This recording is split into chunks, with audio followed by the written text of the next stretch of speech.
Okay, so here we go. There are three objectives. We're going to learn some English. We're going to escape a little bit from our daily routines, hopefully. And we're going to try and look from the outside in. Okay, meaning from outside Italy, looking in. Okay, introduction.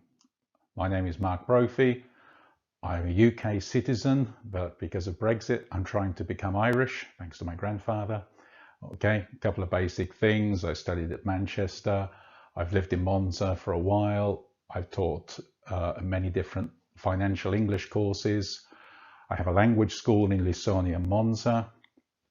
Several hobbies. I'm an active runner, not at the moment because I have to stay at home. Also a member of a cultural association called Emilia, and I represent the parents in my son's school. Okay, English training. Just a quick word about English training. Why ET? Why the name ET? Why did we choose that? Well, here we go. Nice little picture. And if you look very carefully, where did ET come from? He came from there. And more importantly, when ET phoned home, what language did he speak? He spoke English.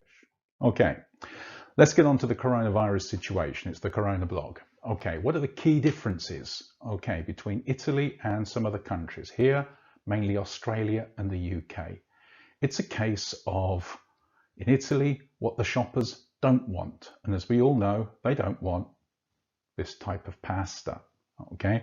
Whereas in the UK and Australia, for some reason, everyone's going crazy for toilet roll. Remember the word, toilet roll. It's not hygienic paper or any other form of paper. It's toilet roll. And they want as much as possible. Okay, let's learn a few key terms. Herd immunity. This was one of Boris Johnson and his scientific advisors. This is what they really liked, herd immunity. Key point. What is a herd? Because the translation in Italian, what group of animals does it refer to? It refers to cows or cattle, bestiame, cattle. A herd of cattle, a herd of cows. Okay, the word that's translated in Italian refers to flock, and that's a flock of sheep or a flock of birds we use as well. Okay, so remember, herd refers to cows. Phrasal verbs. We'll try to learn some phrasal verbs. Italians hate phrasal verbs, but there are a few nice ones connected to Corona. Okay, one is to catch up. To catch up means someone is in front of you and you try to catch up. Okay, keep calm and let's catch up. Okay, what does this mean? This means maybe the UK, with its lack of decisions over the last week or two, is trying to catch up with Italy. Here, I've copied from Excel. It's not so clear. Let's try and look at it. On the left, we're looking at Italy, okay, where Italy was just over 2 weeks ago. Okay, so we have the 28th of February, the 29th, the 1st, the 2nd, etc. And on the right, we're looking at the last few days of the UK. The reason is we're saying there's a 2-week gap. Okay, originally it was a 4-week gap, then a 3-week gap. It's now about a 2-week gap. Is the UK trying to catch up with Italy? Okay, the number of cases, reported cases, in my opinion, is not a reliable statistic because it reflects the number of examinations, or tamponi, as you say in Italian.